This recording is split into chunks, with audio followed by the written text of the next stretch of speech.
sekedar soleh saja tidak cukup. Bahkan sekelas Nabi SAW, beliau pernah menceraikan wanita solehah yang bernama Hafsah bintu Umar bin Al-Khattab. Salah satu skill yang harus dimiliki oleh suami adalah jago dalam meminta maaf. Sebagaimana ucapan dari Sofia radhiyallahu taala anha, "Famazara ya'tadhiru ilayya." Nabi SAW atau berkali-kali meminta maaf kepada diriku, padahal pada saat itu beliau tidak salah sama sekali, sallallahu alaihi wasallam. Bismillahirrahmanirrahim.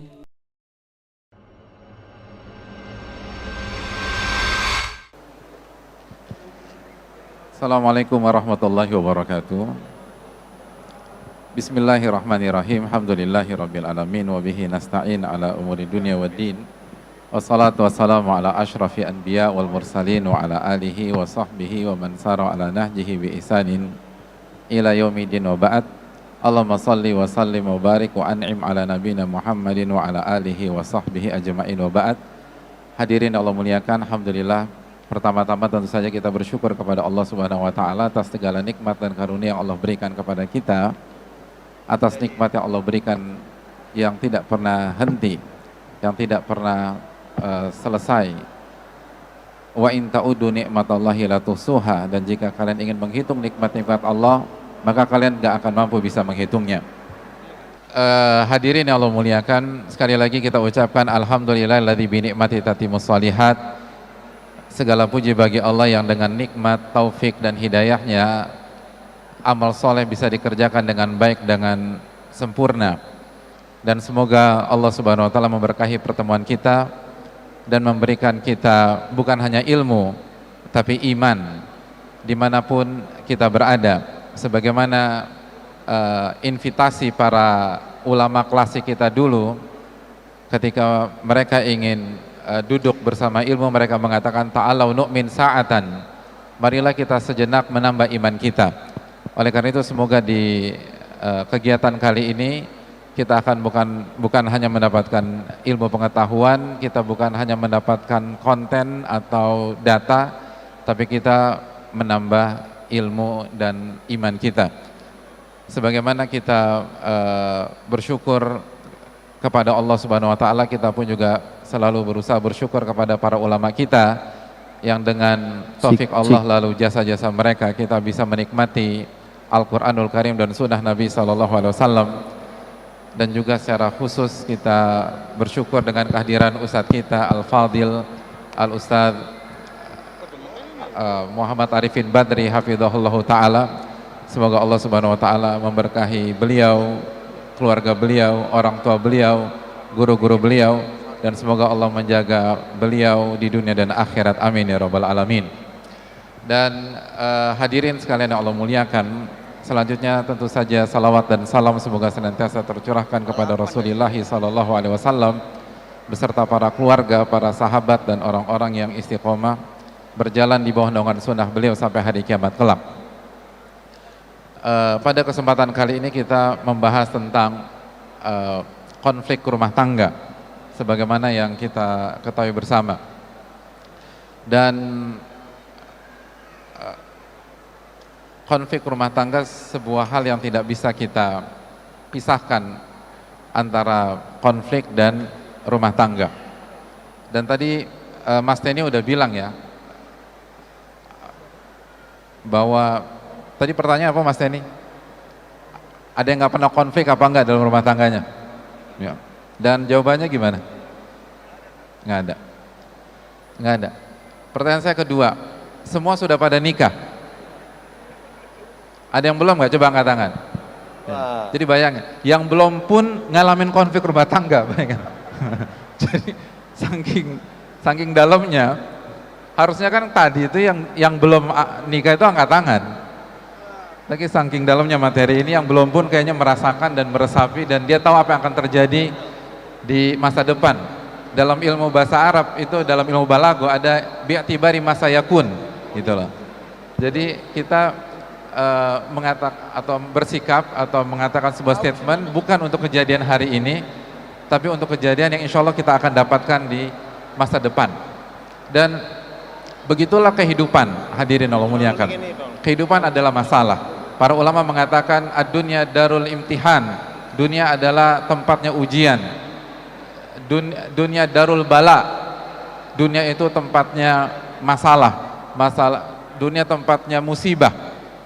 Maka yang perlu kita camkan adalah bukan lari dari sebuah masalah atau konflik rumah tangga, tapi bagaimana mendudukkan masalah tersebut.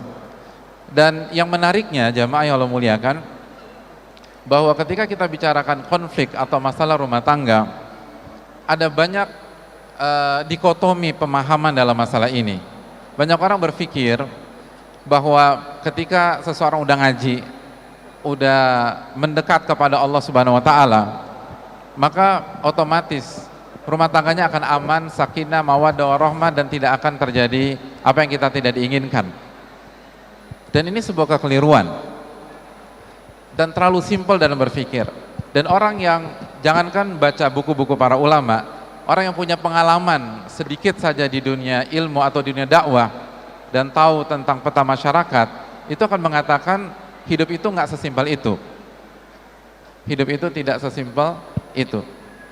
Oleh karena itu pada kesempatan kali ini kita akan berbincang dan tentu saja dengan Ustadz kita bersama, Ustadz saya dan Ustadz antum semua, Ustadz Arifin hafizahullah ta'ala.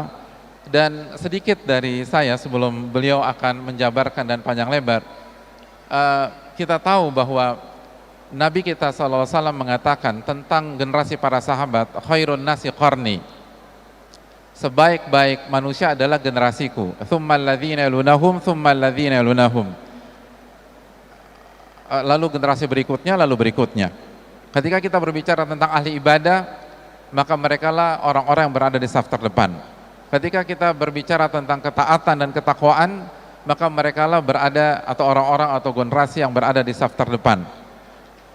Dan menariknya ketika kita melihat fakta pernikahan di generasi tersebut, itu ada hal yang sangat unik gitu loh. Hal yang sangat unik. Sebagai contoh kita tahu bagaimana pernikahannya Zaid radhiyallahu ta'ala dengan Zainab radhiyallahu ta'ala anha. Dan bagaimana ternyata pernikahan ini tidak berjalan sesuai dengan yang direncanakan, yang diharapkan. Namun di sisi lain, dengan benang merah yang hampir sama, dan nanti beliau akan jelaskan, kita tahu bagaimana pernikahan Fatimah binti Qais dengan Usama bin Zaid gitu, yang tidak sama persis, tapi ada irisan-irisan yang sama. Dan ternyata pernikahan itu berjalan dengan lancar. Bahkan Fatimah binti Qais itu menjalankan pernikahan dengan Usama. Awalnya beliau sendiri kasih testimoni, saya nggak suka dengan Usama. Sampai pada akhirnya beliau katakan bahwa iktabtabtu bihi, bahwa saya membuat banyak wanita itu berharap mendapatkan apa yang saya dapatkan dalam pernikahan saya. Sedangkan on the other hand, di sisi lain, Zaid dan Zainab itu tidak berjalan sesuai dengan diharapkan. Begitu juga kita tahu bagaimana ada dua nama dalam sejarah kehidupan Nabi SAW yang lagi-lagi hampir sama di salah satu sisi. Kita tahu Khadijah radhiyallahu ta'ala anha, bagaimana nama besar, wanita dari golongan yang sangat terhormat, kaya raya, dan lain sebagainya. Dan bagaimana kehidupan indah beliau dengan Nabi kita SAW. Di sisi lain, sejarah mencatat ada sosok wanita yang hadir walaupun tidak panjang atau sangat singkat dalam sejarah kehidupan Nabi SAW. Wanita itu dinamakan Umaymah atau Amimah binti Nu'man, yang jelas-jelas Nabi SAW pulangkan dan hentikan beliau dalam kehidupan beliau. Padahal dua-duanya sama-sama sosok wanita darah biru. Tapi ini berjalan dan ini tidak berjalan. Nah, banyak keunikan dan banyak misteri yang harus kita pelajari dan harus kita dalami. Nah, oleh karena itu kita meminta pertolongan dan taufik kepada Allah Subhanahu wa taala tentang masalah ini, dan mari kita simak keterangan dan penjelasan Ustadz kita Hafizahullah Ta'ala dalam masalah ini. Semoga Allah memberikan taufik. Silakan Ustadz. Assalamualaikum warahmatullahi wabarakatuh. Alhamdulillah, wassalatu wassalamu ala Rasulillah wa ala alihi wa ashabihi wa man walah ma ba'du. Hadirin sekalian, Ustadz Nuzul membuka dengan satu pembukaan yang keras sekali sebetulnya ya. Luar biasa. Langsung pada to the point. Cuman saya ingin sedikit melunakkan biar tidak terlalu tegang. Di masyarakat ada sebuah persepsi, saya katakan persepsi, anggapan bahwa kalau suaminya adalah seorang ustadz seperti Ustadz Nuzul, maka rumah tangganya akan harmonis. Kira-kira gitu kan? Kalau suaminya itu ahli ibadah, rumah tangganya akan tentram, tidak ada konflik.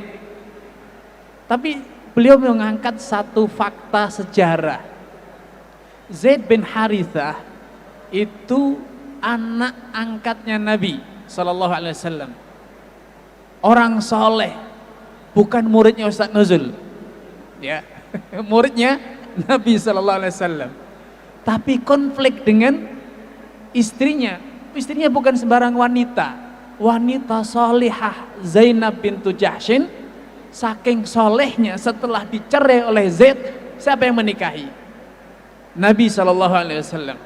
Bukan wanita sembarangan, bukan wanita yang hadir di kajian ustadz, tapi beliau sepupunya Nabi dan beliau betul-betul wanita mulia. Makanya setelah bercerai, yang menikahkan Zainab bintu Jahshin bukan bapaknya, tapi Allah dari atas langit. Falamma qadha Zaidun minha wataran zawwajnakaha. Setelah Zaid selesai urusannya dengan Zainab, aku nikahkan engkau dengannya. Maka satu-satunya wanita di dunia yang dinikahkan langsung oleh Allah siapa? Zainab bintu Jahshin. Ternyata rumah tangga Zainab dan Zaid, suami istrinya orang soleh, tapi kandas rumah tangganya. Berarti sekedar soleh saja tidak cukup, karena ternyata di depan kita ada fakta sejarah. Dua orang soleh menikah, akhirnya pernikahannya kandas. Bahkan sekelas Nabi SAW, beliau pernah menceraikan wanita solehah yang bernama Hafsah bintu Umar bin Al-Khattab.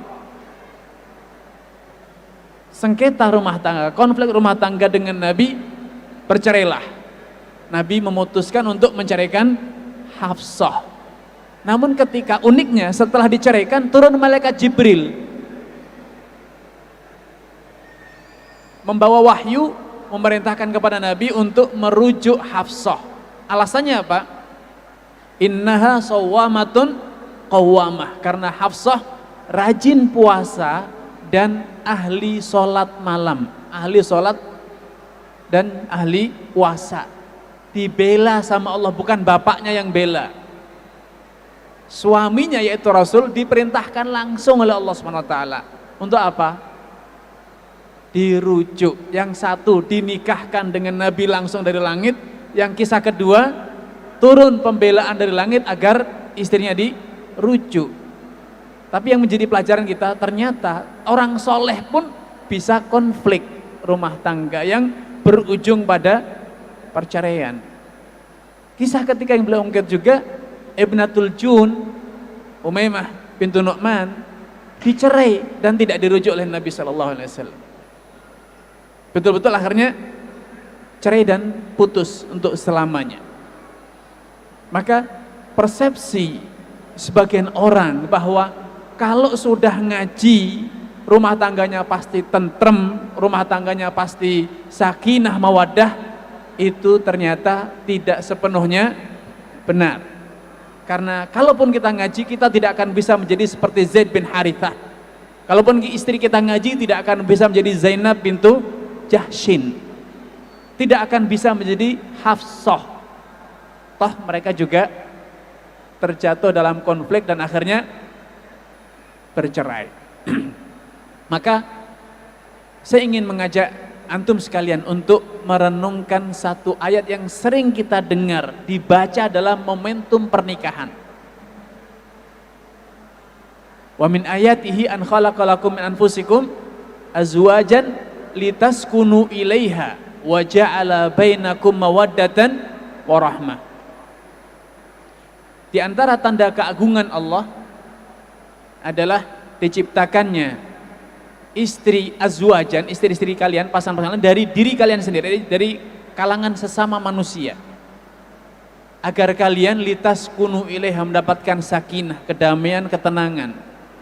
Kemudian Allah memberikan di sini poin pentingnya, wa ja'ala bainakum, Allah memberikan, menjadikan, menciptakan di antara kalian suami dan istri itu ada mawaddah dan rahmah. Redaksi ayatnya unik. Ketika litaskunu, subjeknya adalah suami, agar kalian mendapatkan kedamaian, baik kedamaian psikologi ataupun kedamaian fisik dan lain sebagainya. Tapi ketika berbicara tentang perekat rumah tangga, Allah tidak menyebutkan subjek perekat ini manusia, tapi subjek perekat rumah tangga yaitu mawaddah dan rahmah. Subjeknya siapa?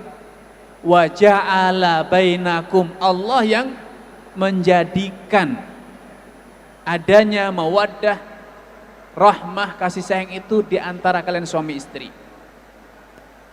Sekuat dan sehebat apapun suami, sepandai apapun suami, tatkala Allah tidak satukan, Allah tidak karuniakan mawaddah dan rahmah ke dalam rumah tangga tersebut, maka akan kandas rumah tangga itu. Maka orang yang beranggapan bahwa suamiku ustaz, istriku sudah lama ngaji, bahkan koordinator pengajian, dia pasti bisa menjaga dirinya, dia pasti bisa menegakkan keadilan di dalam rumah tangga, maka biasanya akan gagal. Biasanya kan gagal karena adanya perekat rumah tangga itu adalah karunia Allah yang memberi. Maka jangan pernah mengharap mawaddah, mengharap rahmah, jangan mengharap cinta, jangan mengiba, ngemis kasih sayang kepada suami atau istri, karena mereka tidak punya. Mereka tidak punya, cinta itu tidak punya. Mereka tidak punya, tidak bisa mengendalikan untuk mencintai atau membenci. Makanya Nabi SAW dalam doanya, beliau mengatakan, Allahumma hadha qasmi fima amlik, fala talumni atau fala tu'akhidni fima la amlik. Ya, beliau berdoa kepada Allah, ya Allah, inilah kemampuanku dalam membagi sesama istriku, adil. Kemampuanku menegakkan keadilan sesama istriku. Jangan engkau siksa aku dengan sesuatu yang aku tidak kuasa mengendalikannya. Para ahli tafsir menjelaskan yang dimaksud adalah urusan rasa, urusan cinta. Beliau walaupun adil tapi mencintai Aisyah lebih dari cinta yang lainnya. Urusan materi suami bisa memberi, tapi urusan mawaddah, urusan rasa, itu yang punya siapa? Allah. Hati manusia di tangan siapa? Di tangan Allah. Yuqallibuha kaifa sya. Allah akan membolak-balikkan hati manusia sebagaimana yang Allah kehendaki. Maka suami dan istri yang mengharap, mendambakan, merindukan kasih sayang suami atau istri, mengharap agar suaminya bisa setia, istrinya setia, maka dia pasti kecewa. Karena yang bisa menjadikannya setia siapa? Allah. Jangan pernah meminta cinta, jangan pernah mengharap kasih sayang dari pasangan kita, karena yang punya itu hanya Allah Subhanahu wa taala. Dialah yang bisa menjadikan suami cinta ataupun istri cinta, bukan kita. Karena kita sendiri tidak bisa mengendalikan perasaan kita. Kenapa hari ini senang, kenapa kemarin kecewa dan marah? Kita sendiri tidak bisa mengendalikannya. Maka poin pertama, ini pelajaran tauhid, bahwa sadarilah bahwa hidup, mati, jodoh, rezeki itu kodrat ilahi, itu karunia Allah. Sebagaimana kita mengharapkan harta dari Allah, meminta rezeki hanya kepada Allah, maka dalam urusan mawaddah, rahmah, cinta, kasih sayang, jangan pernah ngemis kepada siapa? Manusia. Suami kita manusia. Bang, kasanilah aku bang, sayangilah aku sudah berbuat demikian, aku sudah, kurangnya apa aku ini? Nurut. Kalau Allah tidak satukan hati keduanya, tidak akan pernah bisa bersatu. Sudah banyak sampelnya orang soleh yang bercerai. Bahkan Nabi kita SAW pun menjadi figur, sampel dalam hal ini, bahwa sesoleh beliau pun tidak bisa menguasai hati beliau, karena hati beliau di tangan Allah Subhanahu wa taala. Allah Rasul mengatakan, "Mala amlik wa tamlik."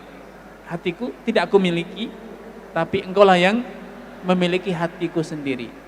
Nah, kalau kita mengharap, kita percaya bahwa yang menyatukan kita dengan pernikahan adalah Allah, maka yang menjaga keutuhan pernikahan kita siapa? Allah. Makanya Nabi menyatakan, sebaik-baik lelaki adalah yang sholat malam kemudian membangunkan istrinya. Sebaik wanita adalah yang sholat malam kemudian membangunkan suaminya. Kenapa? Dengan itulah kesetiaan suami dan istri akan Allah berikan. Renungkan kisahnya Hafsah. Kenapa Hafsah dibela oleh Allah sehingga Nabi sudah bulat keputusannya menjatuhkan cerai, tapi akhirnya dirujuk? Bukan karena Hafsah adalah wanita paling cantik, bukan karena Hafsah wanita yang pelayanannya paling prima, tidak. Bahkan dalam riwayat perceraian Hafsah disebutkan bahwa alasan Nabi menceraikan Hafsah karena karakter Hafsah yang fihi hiddah, tajam karakternya, kaku, emosional atau pemarah, mudah tersinggung. Itu karakter Hafsah. Ya, dirinya ada kekurangan, tapi ketika Hafsah memiliki kesempurnaan, kedekatan dengan Allah yang luar biasa, Allah bela. Allah perintahkan Nabi untuk merujuk Hafsah. Alasannya bukan karena Hafsah cantik, bukan karena Hafsah orang yang peranginya paling bagus, paling lembut, servis terhadap suaminya paling istimewa, bukan. Tetapi karena sawwamatun qawwamah, karena Hafsah rajin puasa dan rajin sholat, sehingga Allah tidak rela bila Hafsah diceraikan. Allah bela Hafsah, padahal yang menceraikan siapa? Rasulullah Sallallahu Alaihi Wasallam. Baik. Poin kedua, agar kita juga tidak terjebak bahwa romantika dalam rumah tangga, kasih rumah tangga itu agar tidak berakhir dengan perceraian atau cekcok, sengketa, persepsi, atau yang sering pun kan cara pandang masing-masing kita kepada pasangan. Saya pernah membuat satu tulisan di medsos bahwa aku bukan malaikat dan istriku bukan bidadari. Itu persepsi, itu cara pikir, cara pandang. Kalau istri berasumsi, suamiku kan ustadz, kerjanya ceramah ke sana kemari ngajari umat, giliran ke suaminya kok gitu-gitu banget. Kecewanya luar biasa, Pak. Kalau nasihati orang luar biasa, kalau mendengarkan curhatan ummahat, setianya luar biasa, sabar luar biasa. Giliran istrinya curhat, baru semenit keluar sungunya. Saya ini menceritakan, bolehlah dibilang curhat juga, oke ya. Itu kata-kata ibu-ibu gitu, Pak. Ayah ini loh, kalau dengerin curhatannya tetangga, berjam-jam diladenin. Giliran istrinya mau curhat seperempat jam, apa sih maunya? Panjang amat, to the point aja. Istrinya kecewa, sakit hati. Ya enggak? Ayah ini malah lebih setia kepada tetangga dibanding istri sendiri. Suami pun demikian. Ini ibu-ibu kalau sudah kumpul sama ibu-ibu, lupa kalau punya anak dan suami. Setia banget, asyik banget gitu loh dengan. Tapi kalau sudah sama suami, ada aja salahnya suami yang dikoreksi. Kok temannya tidak ada yang dikoreksi itu? Ada aja kesalahan suami. Sampai ibu-ibu mengatakan, ya atau bah, tolong deh dengerin sedikit saja, pengertian sedikit aja kepada istri. Masya Allah, mintanya itu sedikit aja, seakan-akan tidak pernah diperhatikan selama ini sama sekali. Ketahuilah bahwa suami kita bukan malaikat dan istri kita bukan bidadari yang tanpa cacat. Kita menikahi manusia biasa yang oleh Nabi dikatakan kullu bani Adam khata'. Setiap manusia itu banyak kesalahannya, banyak kekurangannya. Nabi menggambarkan secara spesifik tentang wanita. Wanita itu diciptakan asal usulnya dari tulang rusuk. Hawa diciptakan dari tulang rusuknya Nabi Adam, dan semua tulang rusuk itu bengkok. Kalau kamu ingin meluruskan tulang rusuk pasti patah, dan patahnya tulang rusuk adalah perceraian. Maka kalau kaum laki-laki ingin nikahi wanita, maka wanita itu semuanya bengkok, pasti bawel, semua wanita pasti cerewet, semua wanita pasti baperan, semua wanita pasti ya seperti yang ada di hati antum semua sekarang ini. Tidak usah diungkapkan Pak ya, daripada panjang urusannya, karena istri saya juga dengerin ini Pak. Jadi semua wanita itu seperti itu. Jadi kalau antum mengatakan, waduh istriku ini jelek sekali, semua wanita serupa, walaupun tidak sama, tapi ya kurang lebih 11-12 kata orang. Laki-laki itu kata Nabi angel, katanya wes angel kalau kayak gini caranya ya. Nabi mengatakan annasu kaibilimi ahla takadu tajiru min rahilah. Laki-laki itu bagaikan gerombolan 100 onta.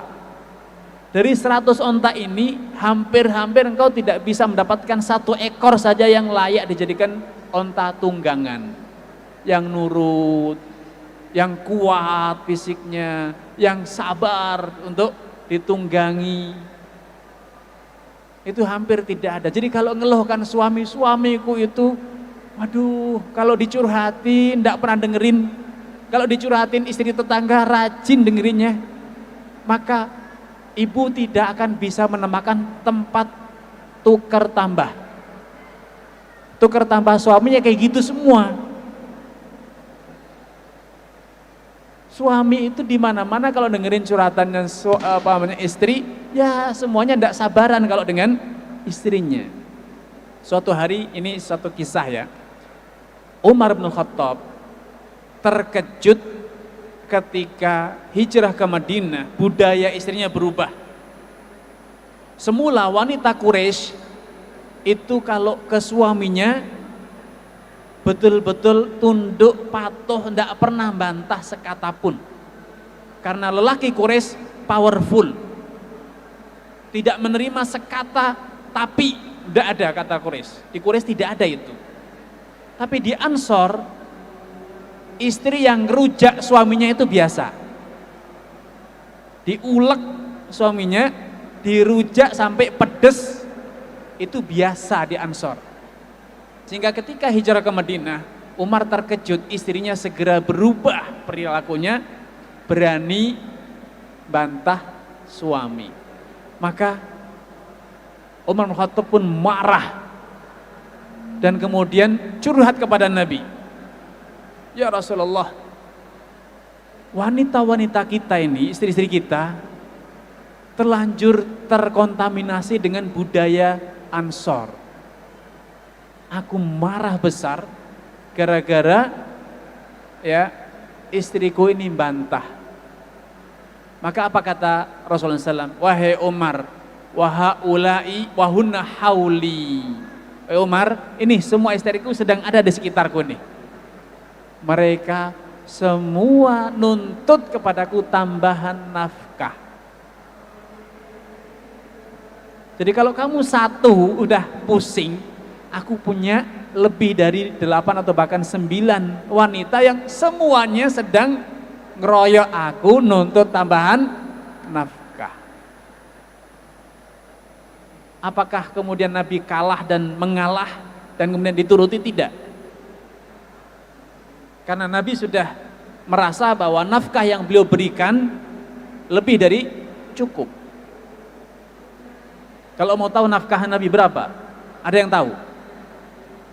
Nafkah Nabi diberikan sekali setahun, bukan harian, bukan bulanan.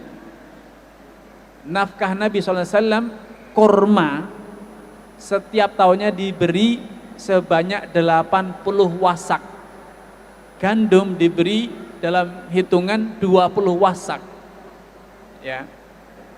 Itu kira-kira kalau dikonversi dalam kilo, gandumnya 1 tahun diberi kira-kira 2,5 ton, kurmanya kira-kira 10 ton kurma.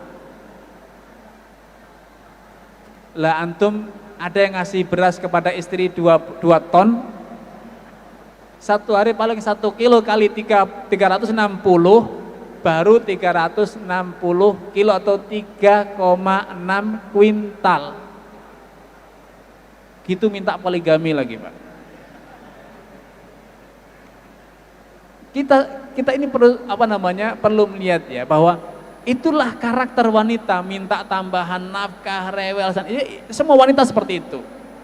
Maka kita tidak perlu membesar-besarkan ketika suami cuek kepada istri dan istri yang cerewet, karena semua cetakannya seperti itu, Pak.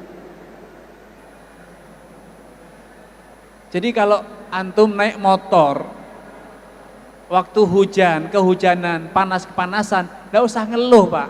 Ya memang naik motornya kayak gitu. Kalau pas hujan, tidak kehujanan, itu namanya naik mobil, bukan motor. Jadi kalau namanya nikahi wanita di dunia ya kayak gitu. Cerewet, bawel, nuntut, lupa kebaikan suami, ya kayak gitu cetakannya. Laki-laki pun demikian. Telinganya ini tipis laki-laki kalau mendengarkan curhatan istrinya, tapi menjadi tebal kalau mendengarkan curhatan orang lain. Itu cetakan telinga laki-laki kayak gitu semua, Bu. Poin ketiga, agar kita itu bisa lebih ngeper ya kalau menghadapi konflik dalam rumah tangga.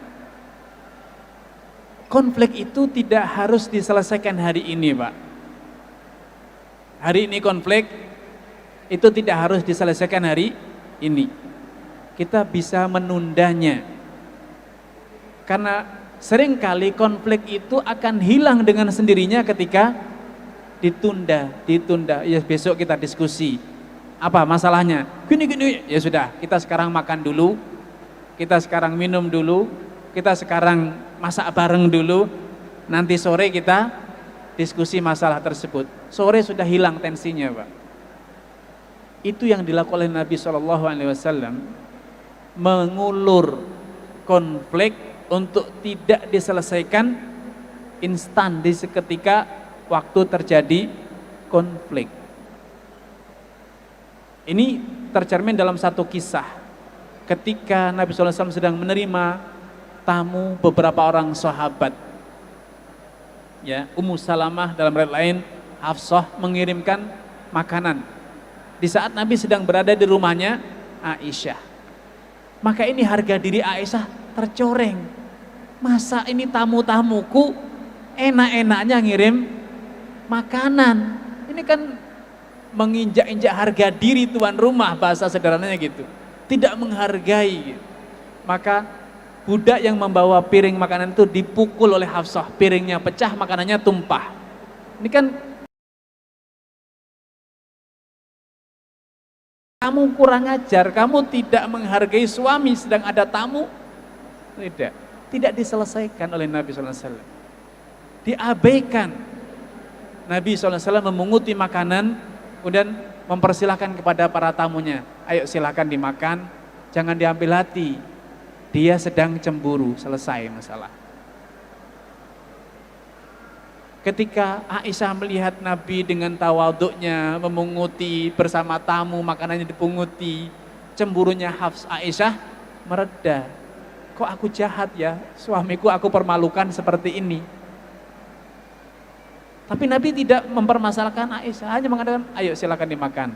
Jangan diambil hati ya, jangan merasa sungkan, jangan merasa tidak enak. Ini sedang cemburu saja, tidak apa-apa. Sikap ini menjadikan apa? Menjadikan Aisyah segera mereda. Cobalah kalau dibilang, Aisyah kamu kok kayak gitu, maka dia bilang, lu kok kalah membela istri yang sana gitu, kan dia kan sudah kurang ajar, menghina privasi rumah yang di sini. Nabi tidak hanya situ. Dalam kisah lain,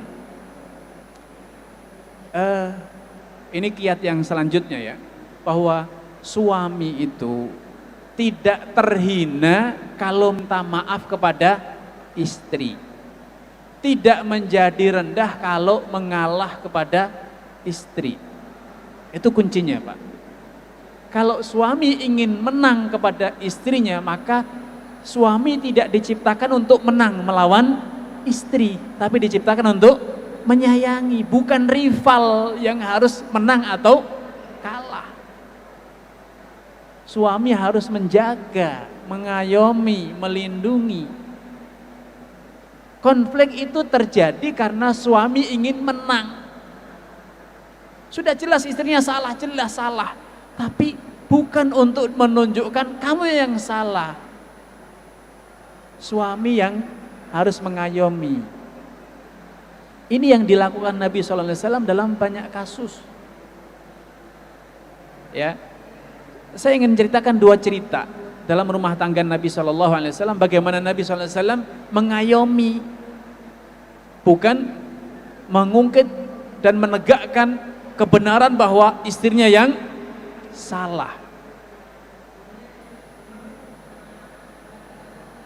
Ketika suatu malam Nabi pergi ke Baqi, saya yakin kisah ini sudah sering didengar ya. Aisyah cemburu membuntuti Nabi dari belakang. Ternyata Nabi pergi ke Baqi. Buru-buru Aisyah pulang. Tapi karena berjalannya cepat, nafasnya terengah-engah, sehingga Nabi tahu bahwa Aisyah lah yang membuntuti Nabi. Ini kan biang konflik. Nabi disuudzoni akan pergi ke istri yang lain. Nabi disuudzoni akan tidak adil. Malamnya Aisyah justru malah pergi ke istri lain. Itu kan suudzon.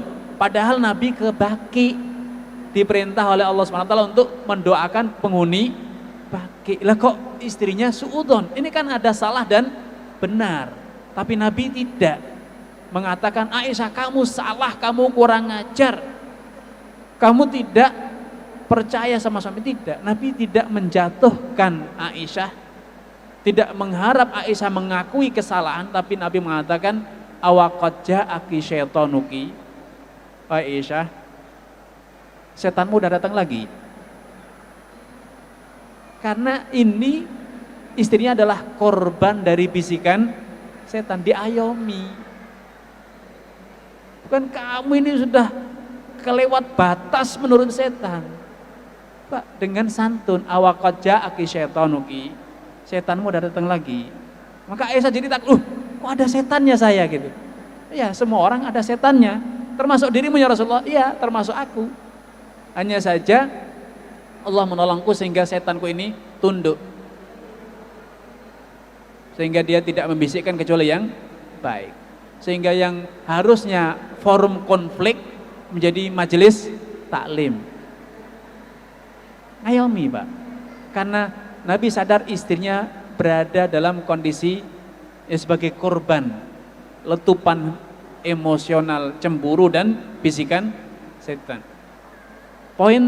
Kisah kedua, ya, ketika Nabi SAW menikahi Sofiyah bintu Huyai. Sofiyah bintu Huyai ini Pak, putrinya Huyai bin Akhtab, kepala suku Bani Nadir. Bani Nadir diusir oleh Nabi dari Madinah, kemudian tinggal di Khaybar. Singkat cerita terjadi perang Khaybar. Ayahnya Huyai bin Akhtab terbunuh, suaminya terbunuh, saudaranya terbunuh, dan banyak kerabat Bani Nadir yang terbunuh dalam perang Khaybar. Dan ketika Sofiyah bintu Huyai menjadi tawanan, semula menjadi tawanannya Dihyah al-Kalbi, maka para sahabat cemburu, tidak bisa, kita sama-sama perang, masa yang dapat wanita paling cantik Dihyah, kok enaknya, itu cemburunya kaum pria Pak. Maka jangan biarkan Dihyah dapat budak Sofiyah bintu Huyai, wanita yang sangat cantik jelita. Maka harus diberikan kepada Nabi, ya Rasulullah, yang layak mendapatkan budak Sofiyah hanya engkau. Kalau sampai diambil orang lain pasti konflik, pasti ada kecemburuan. Maka Nabi SAW memberikan kompensasi kepada Dihyah. Wahai Dihyah, ambil 10 budak wanita lainnya sebagai kompensasinya. Ya, bagi kaum pria kan mendingan 10 Pak ya, daripada orisinil tapi 1, KW 2 tapi 10, itu bapak-bapak senang pasti itu. Nah, akhirnya singkat cerita Nabi SAW duduk dengan Sofiyah bintu Huyai. Kata Sofiyah, ma fil ardi min wajhin abghadu ilayya min wajhi.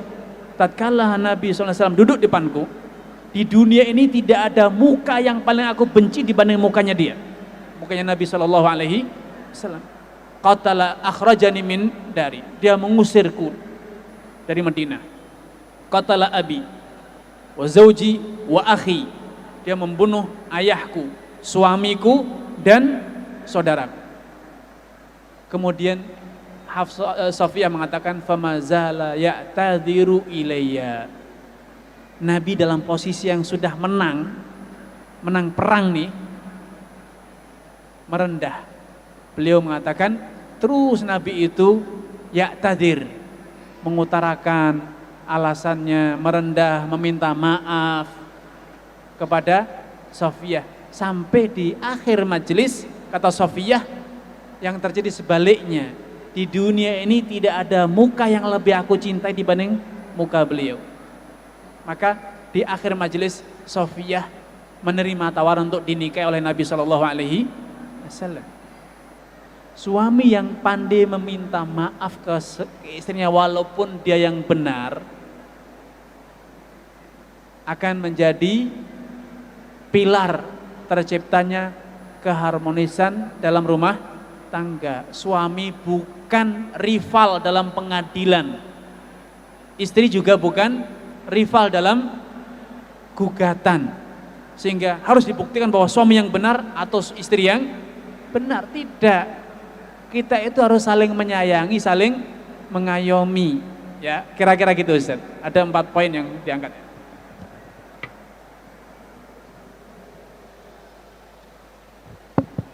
Assalamualaikum warahmatullahi wabarakatuh. Jazakallah khairan kepada Ustadz kita hafidhakumullah atas apa yang beliau sampaikan, dan saya simpulkan bahwa ada 4 hal yang harus kita pahami ketika terjadi konflik atau ketika kita ingin berumah tangga. Yang pertama, kita harus kuat secara tauhid, jamaah dan teman-teman sekalian. Lalu yang kedua, kita harus tahu karakter dari pasangan kita. Ada banyak laki-laki itu nggak ngerti wanita, nggak ngerti perasaan wanita. Makanya quote-nya perempuan dari dulu sampai sekarang itu selalu long lasting, Ustaz, di saat wanita ingin dimengerti. Tapi di waktu yang sama mayoritas ibu-ibu juga nggak tahu perasaan laki-laki. Jadi ya sesama tidak tahu harus saling toleransi dan harus terus belajar dan belajar dan belajar. Bukan sesama tidak tahu, Ustaz. Sesama tidak mau tahu gitu ya. Itu lebih tajam. Jadi beliau hafizahullah ta'ala menyampaikan bahwa kita harus belajar tentang karakter dari wanita secara umum dan pasangan kita secara khusus. Lalu yang ketiga, konflik tidak harus diselesaikan pada detik itu juga dan hari ini, karena ada banyak konflik itu diselesaikan oleh Allah Subhanahu wa taala melalui waktu atau dari sisi yang lain. Lalu yang terakhir, bahwa suami meminta maaf dan mengalah. Dan ada quote yang bagus dari beliau hafizahullah ta'ala, bahwa suami tidak diciptakan untuk menang dari istri, tapi suami diciptakan untuk memimpin istri, menyayangi istri, membimbing istri, dan menjaga istri dari api neraka. Qu anfusakum wa ahlikum naro. Dan salah satu skill yang harus dimiliki oleh suami adalah jago dalam meminta maaf. Sebagaimana ucapan dari Sofia radhiyallahu taala anha, famazara ya'tadhiru ilayya. Nabi SAW atau berkali-kali meminta maaf kepada diriku, padahal pada saat itu beliau tidak salah sama sekali, sallallahu alaihi wasallam. Mungkin Mas Tani kita buka sesi tanya jawab ya. Siap Ustaz. Ya, makasih. Kami persilakan mungkin dari Ahwat tulis izin Ustaz ya. Dari ibu-ibu dulu silakan, ada mikrofon nggak di sana ya? Ada.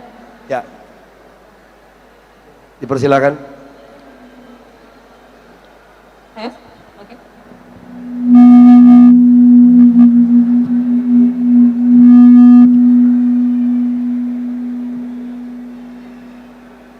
Bismillahirrahmanirrahim. Assalamualaikum warahmatullahi wabarakatuh. Waalaikumsalam warahmatullahi wabarakatuh. Afwan Ustaz, Ana izin bertanya. Seperti yang tadi Ustadz sampaikan, bahwasanya kita tidak bisa mengiba gitu kepada pasangan kita terkait perasaan. Yang ingin saya tanyakan, bagaimana kiat-kiatnya Ustadz agar bukan terkait perasaan pasangan, tetapi perasaan kita sendiri yang memang sudah bertahun-tahun, mungkin bahkan sudah puluhan tahun gitu ya Ustadz, kita menikah dengan melihat orang yang sama setiap harinya, bagaimana kiat-kiatnya agar cinta itu tetap bersemi gitu Ustadz, seperti saat seperti sebelum baru menikah gitu. Selain itu Ustadz, wanita ini kan diciptakan Allah itu minimal satu hari itu 20.000 bahasa gitu ya, 20.000 kata yang terucap. Seringkali wanita ini mengucapkan kalimat-kalimat yang sebenarnya tidak penting, bahkan salah gitu di mata suami. Memang salah gitu. Ada kekhawatiran sebenarnya dari diri Ana, kesalahan yang Ana buat, Ana khawatir itu akan membuat tanggungan dosa untuk suami Ana. Apakah bisa Ustadz sang istri itu bersaksi di hadapan Allah bahwa luar biasa suami telah menjaga, mendidik, hanya istrinya saja yang masih belum bisa nurut gitu Ustaz. Afwan. Sekian Ustaz. Assalamualaikum warahmatullahi wabarakatuh. Baik, langsung Ustaz ya. Jadi ketika kita semua pasti yang sudah nikah pasti sadar ya bahwa rasa cinta, keharmonisan, keindahan di saat bulan madu 2 bulan, 3 bulan, 4 bulan beda ketika dengan sudah nikah 20 tahun apalagi 30 tahun lulu lagi gitu kan. Itu sebetulnya bukan hal yang perlu dihindari karena itu pasti terjadi. Seperti halnya kita ada masa muda menjadi tua, menjadi ubanan, menjadi bungkuk, menjadi mulai batuk-batuk, sakit-sakit. Itu apa bisa dihindari? Tidak bisa, hanya bisa dijalani. Tidak ada obat untuk menahan tua. Seiring bertambah umur pasti tua. Jadi jangan pernah mengharap bahwa kita akan terus continue. Tapi tahukah bahwa Allah Subhanahu wa taala membekali diri kita dengan satu nikmat yang sering kita umpat. Sering kita jadikan kambing hitam, yaitu nikmat lupa. Andai Allah Subhanahu wa taala tidak memberi nikmat lupa kepada kita, kita akan nangis seumur hidup, tertawa seumur hidup, ketakutan seumur hidup, karena kita tidak bisa melupakan yang happy kemarin, yang menakutkan kemarin, yang menyedihkan kemarin, sehingga kita akan terus ketawa, menangis, sedih, ketakutan terus. Maka memanage kehidupan dengan lupa itu penting.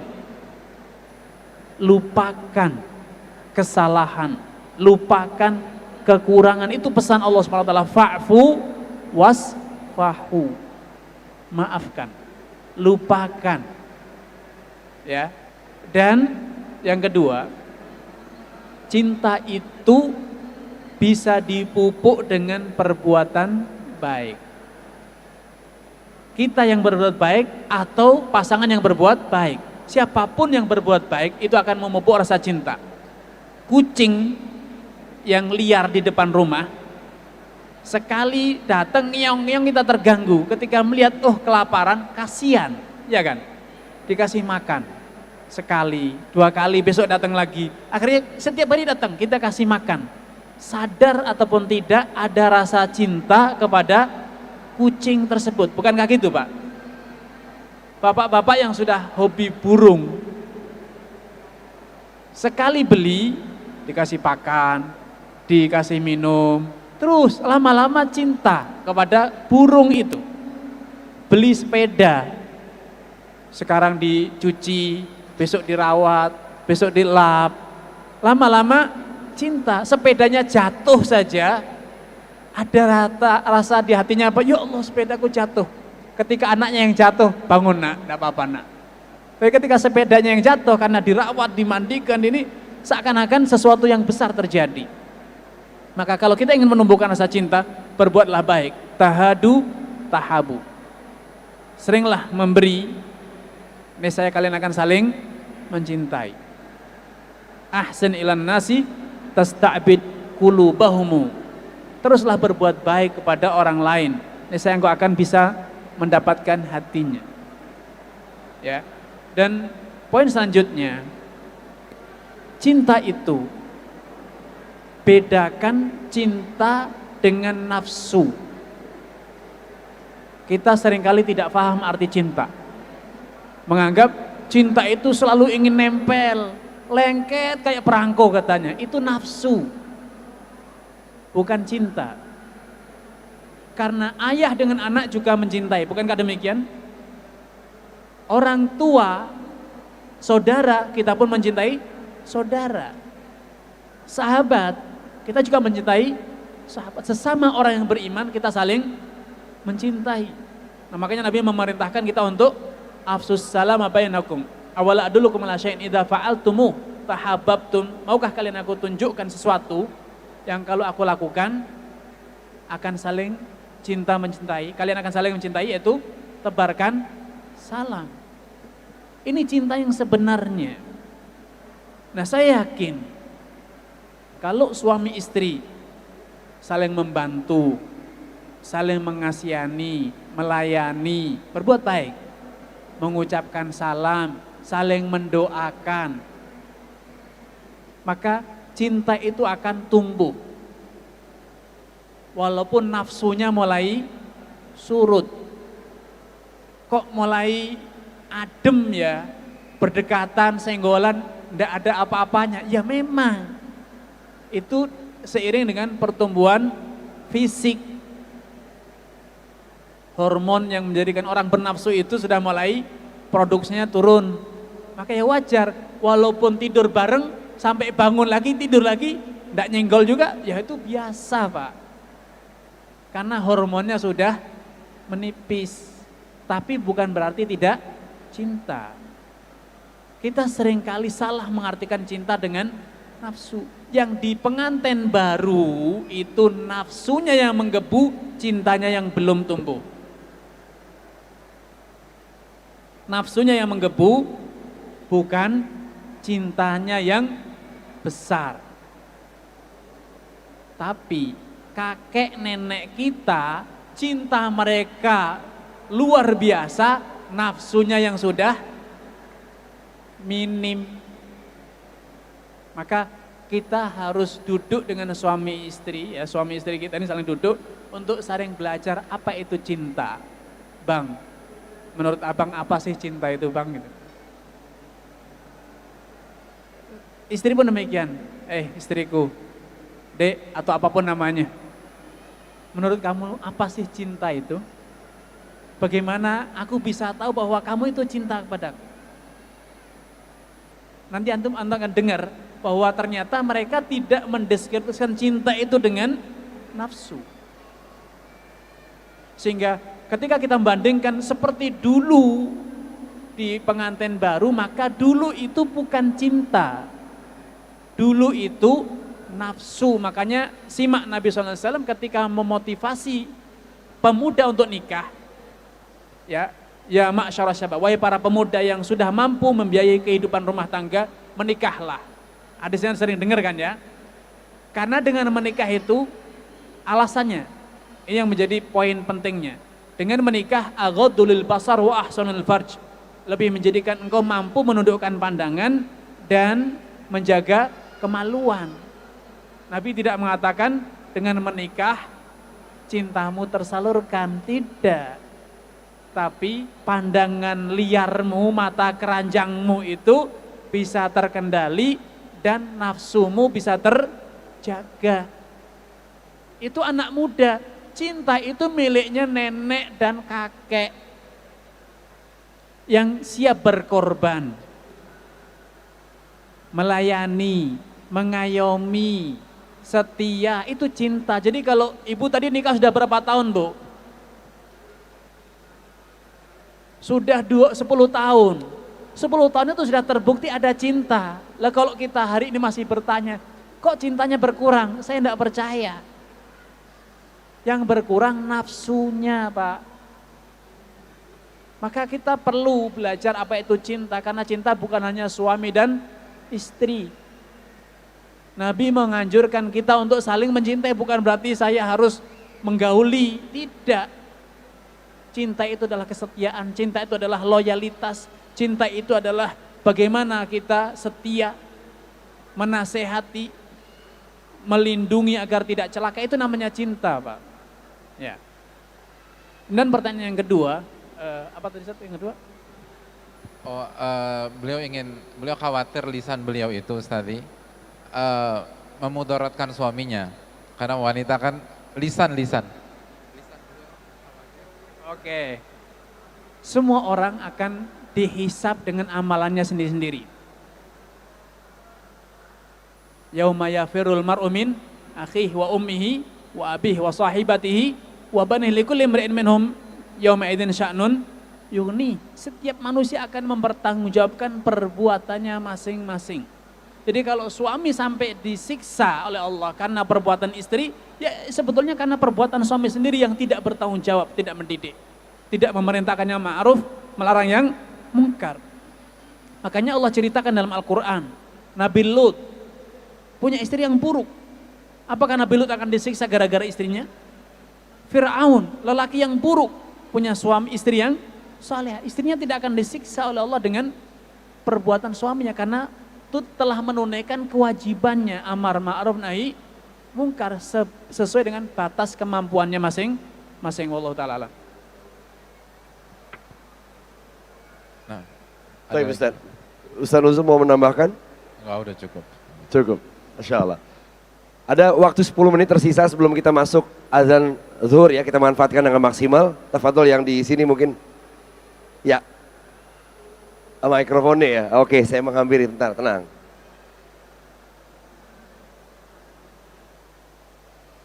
Apa nih? Assalamualaikum warahmatullahi wabarakatuh. Saya doakan terima kasih kepada Ustadz yang sudah membagikan ilmunya. Mudah-mudahan diberkahi dan dilindungi Allah Subhanahu wa taala. Saya Rizkal, saya dari Bandung. Kebetulan saya baru nikah itu ini tahun keempat ya, Ustadz ya.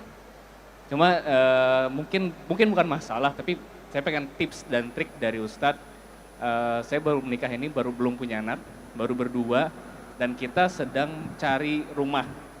Ini kasusnya sedang cari rumah. Dan yang saya pikirkan itu adalah kebutuhan istri. Karena saya kan keluar bekerja, gitu. Ya, tapi istri saya berpikiran bahwa kalau yang sini terlalu mahal. Tapi menurut saya ini kayaknya cukup deh, gitu kan. Jadi istri memikirkan saya memikirkan istri, gitu. Yang akhirnya nggak ketemu. Tips dan triknya bagaimana ya Ustadz supaya ntar kita di tengah-tengah ini tuh ketemu, dan kebetulan ada istri saya di belakang, mudah-mudahan beliau mendengar. Assalamualaikum warahmatullahi wabarakatuh. Ya. Dalam hubungan rumah tangga itu jauh lebih tinggi dibanding sekedar benar atau salah. Kalau dalam rumah tangga kita, acuan dalam bersikap memutuskan adalah benar atau salah, maka rumah tangga kita akan gersang. Karena benar belum tentu disukai oleh pasangan. Benar belum tentu cocok. Ya. Apalagi salah. Yang benar saja belum tentu nyaman. Maka dalam rumah tangga kita itu harus kompromi. Nyaman bagi suami, nyaman bagi istri.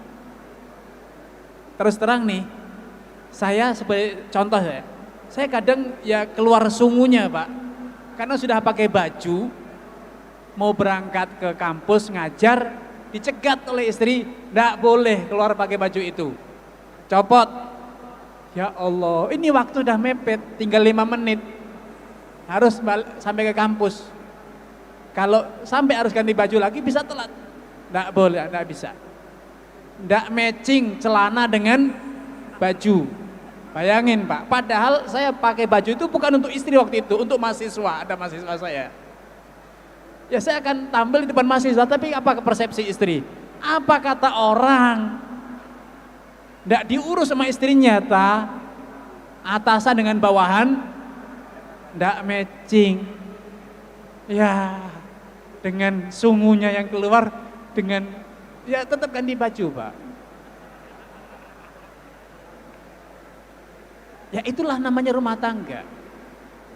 Jadi baik buruk rumah tangga itu bukan diukur dari halal atau haram, benar atau salah, tapi adalah kepuasan bersama, kesenangan bersama.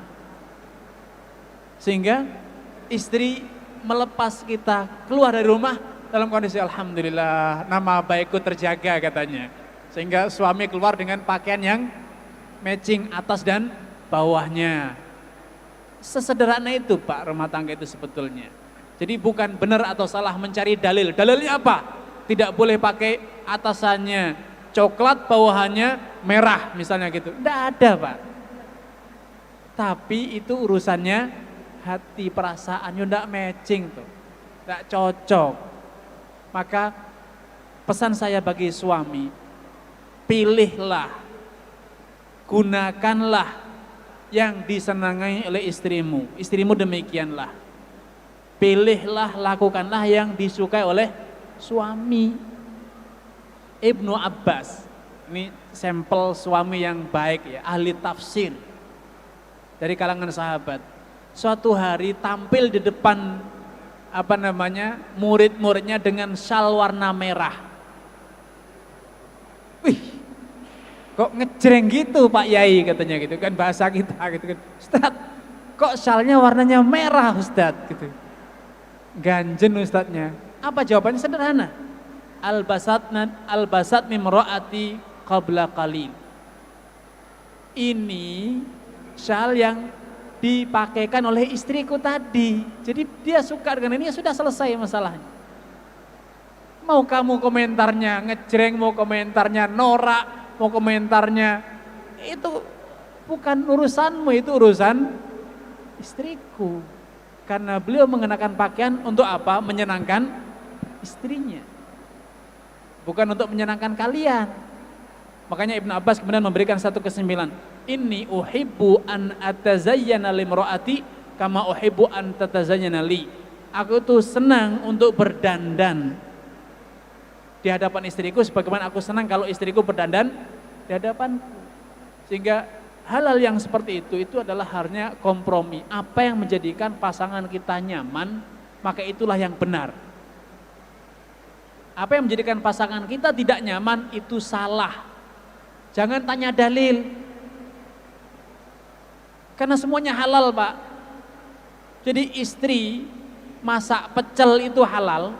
Kalau suaminya tidak senang pecel, ya tidak akan harmonis rumah tangganya, Pak. Setiap hari pecel gitu kan, ngamuk suaminya. Kenapa kamu marah? Kan tidak ada dalilnya. Ya, ini kan kita bicara tentang selera. Maka lakukanlah yang disukai oleh pasangan kita dan tinggalkanlah apa yang tidak disukai oleh pasangan kita. Karena memang kita berumah tangga ingin bahagia, bukan ingin sengketa, Pak. Ya. Walaupun menurut kita ini yang paling bagus. Saya pernah ke tukang cukur, Pak. Ini sebagai penutup dari saya. Lengannya tatoan. Lengannya tatoan, Pak. Dan kelihatan dari poster tubuhnya, kelihatanlah bahwa dia bukan orang yang ngaji, sederhananya gitu. Walaupun di sini ada yang tato dan ngaji, tidak apa-apa. Bukan diskriminasi. Ini kan saya menceritakan yang terjadi. Sehingga ketika dia datang, cukuran saya di belakangnya, giliran selanjutnya, dia cerita, ditanya oleh tukang cukurnya, Pak, sekarang udah tidak panjang lagi, Pak ya. Udah tidak bisa, Mas, kenapa? Kata istriku, aku harus pendek rambutnya. Seperti itu, Pak. Padahal dia selama ini hidupnya menganggap bahwa gondrong itu maco banget, bagi dia kan gitu. Tapi ketika di depan istri, ya dia kan harus menyayangi, membahagiakan. Rambut yang dia sayangi selama ini, ya dia potong, Pak. Walaupun selama ini dia menganggap bahwa kalau gondrong itu kelihatan lebih maco, kata istrinya, enggak, kamu harus rapi. Dia dipotong. Itu yang belum ngaji, Pak. Nah kalau kita sudah ngaji, enggak bisa, aku seleranya kayak gini. Ya sengketa pasti, Pak. Ya, karena ini bukan urusan halal atau haram, tapi urusan senang dan tidak senang. Ya, kira-kira gitu ya. Jadi jangan mencari benar atau salah dalam rumah tangga. Selama halal semuanya benar, tapi yang kita cari adalah apa yang menjadikan pasangan kita senang dan bahagia. Ya, wallahu a'lam. Jazakallah khair, Ustaz.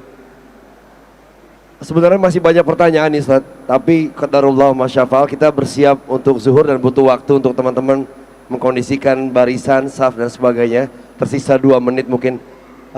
Izin mungkin Ustaz Nuzul mau menyampaikan nasihat terakhir atau ikhtitam sedikit, Ustaz. Assalamualaikum warahmatullahi wabarakatuh. Bismillahirrahmanirrahim. Alhamdulillah wassalatu wassalamu ala rasulillah wa ba'd.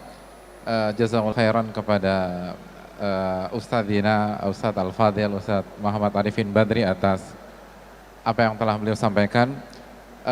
Kesimpulan dari saya aja bahwa mutiara-mutiara hikmah yang beliau sampaikan tadi itu terkesan mudah, tapi nggak akan berhasil kita lakukan kecuali dengan taufik dari Allah Subhanahu wa taala. Dan nggak mungkin akan berhasil kecuali dengan keikhlasan. Oleh karena itu saya tutup dengan nukilan dari Syekhul Islam ketika berbicara tentang berinteraksi dengan pasangan, dengan suami, dengan istri. Beliau mengatakan as-sa'adatu fi muamalatil haqqi an tu'amilahum lillah. Kebahagiaan ketika kita berinteraksi dengan istri kita, berinteraksi dengan suami kita, itu apabila kita berinteraksi dengan mereka semata-mata untuk mencari wajah Allah Subhanahu wa taala. Wa tarjullaha fihim. Ketika kita senyum sama istri kita, yang kita haramkan adalah ridho Allah. Pada saat seperti beliau sampaikan, beliau ganti baju, Itu yang kita harapkan adalah ridho Allah Subhanahu wa taala. Wala tarjuhum fillah. Jangan sebaliknya, casingnya terkesan ibadah sebagaimana klaim banyak orang yang menikah, gue nikah untuk ibadah, aku nikah kan hanya ibadah. Tapi semata-mata sejatinya yang kita harapkan adalah feedback dari pasangan kita, yang kita harapkan sebatas reward dari pasangan kita, yang kita harapkan adalah bagaimana dia memenuhi hak kita. Wa tuqsin ilaihim raja'a thawabillah. Dan engkau berbuat baik sama pasanganmu atau sama orang lain itu semata-mata mengharapkan ganjaran pahala dari Allah Subhanahu wa taala, la limukafaatihim, bukan agar mendapatkan feedback positif dari pasangan kita. Kalau kita bisa tanamkan itu, artinya kita berinteraksi dengan pasangan kita, lalu kita hidupkan rumah tangga kita dengan tauhid kepada Allah Subhanahu wa taala. Benar-benar wa ma khalaqtul jinna wal insa illa liya'budun, maka mutiara-mutiara hikmah yang tadi beliau sampaikan kepada kita insyaallah bisa kita lakukan dengan pertolongan Allah Subhanahu wa taala. Mungkin ini yang bisa disampaikan. Jazakallahu khair kepada Ustadz kita bersama, dan sekali lagi semoga Allah berkahi ilmu beliau, semoga Allah menjaga beliau, keluarga beliau, orang tua, guru-guru beliau, dan semoga Allah istiqomahkan beliau di jalan ilmu dan amal, di jalan dakwah sampai husnul khatimah, dan semoga Allah Subhanahu wa taala memberikan kebahagiaan di dunia dan akhirat untuk beliau dan kita semua. Kita tutup subhanakallahumma wa bihamdika asyhadu an la ilaha illa anta astaghfiruka wa atubu ilaik. Assalamualaikum warahmatullahi wabarakatuh. Syukran.